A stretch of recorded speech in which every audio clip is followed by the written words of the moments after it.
Hey guys, Chris here from Lifeline EMS Training. We're going to go over real quick PEEP valves, positive end expiratory pressure valves.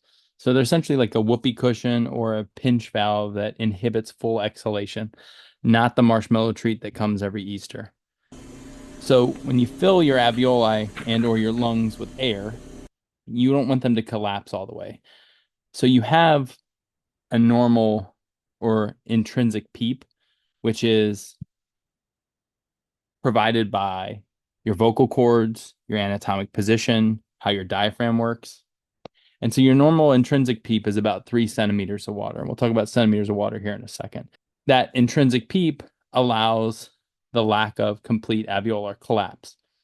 Well, we don't want the alveoli to collapse. We also don't want them to fill with liquid, right? Because we want our alveoli to be nice and thin and mobile so like we can get that single cell wall to easily exchange gas across it, whether it's O2 into the blood, CO2 out. And when that alveoli collapses or becomes filled with liquid, whether it's high hydrostatic pressure from left-sided heart failure, creating pulmonary edema, whether it's COPD, specifically the emphysema patient who has lost the elastan and the alveolar structure, we want to get them good alveolar expansion.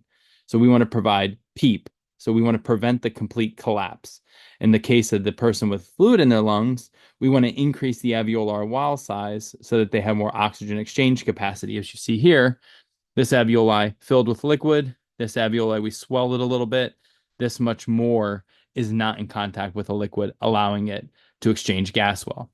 So we measure PEEP in centimeters of water. A centimeter of water is the pressure, downward pressure that 1 centimeter column of water exhibits at 4 degrees Celsius, which is the optimal temperature. So as we increase centimeters of water of pressure, we're creating more of that downward pressure. And why systolic is important is because as we increase PEEP, we decrease the amount of exhaled gas. So we maintain residual volume, and that increases thoracic pressure. And if we do too much PEEP, we can keep the lungs hyperinflated, squeezing or pinching that vena cava. So most protocols say a systolic of greater than 100 before you start applying CPAP or PEEP. So what does it look like? Well, here's a test lung, and here's a BVM, so 5 centimeters of water. If you notice, the lung doesn't collapse all the way. It keeps some of that volume still in that bag. Now, if we fill it up with 10 centimeters of water, which is just twisting down, increasing the amount of pressure on that spring and that exhalation valve, we have even more retained volume.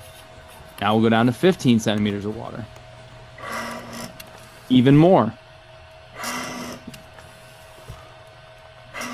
And this is just a 2-liter lung, what you see here. And then now we'll go down to 20 centimeters of water. Look at how much volume is retained, how much engorgement that lung has in that exhalation phase. This is why inspiration and exhalation, or I to E time, is so critical when you start adding PEEP.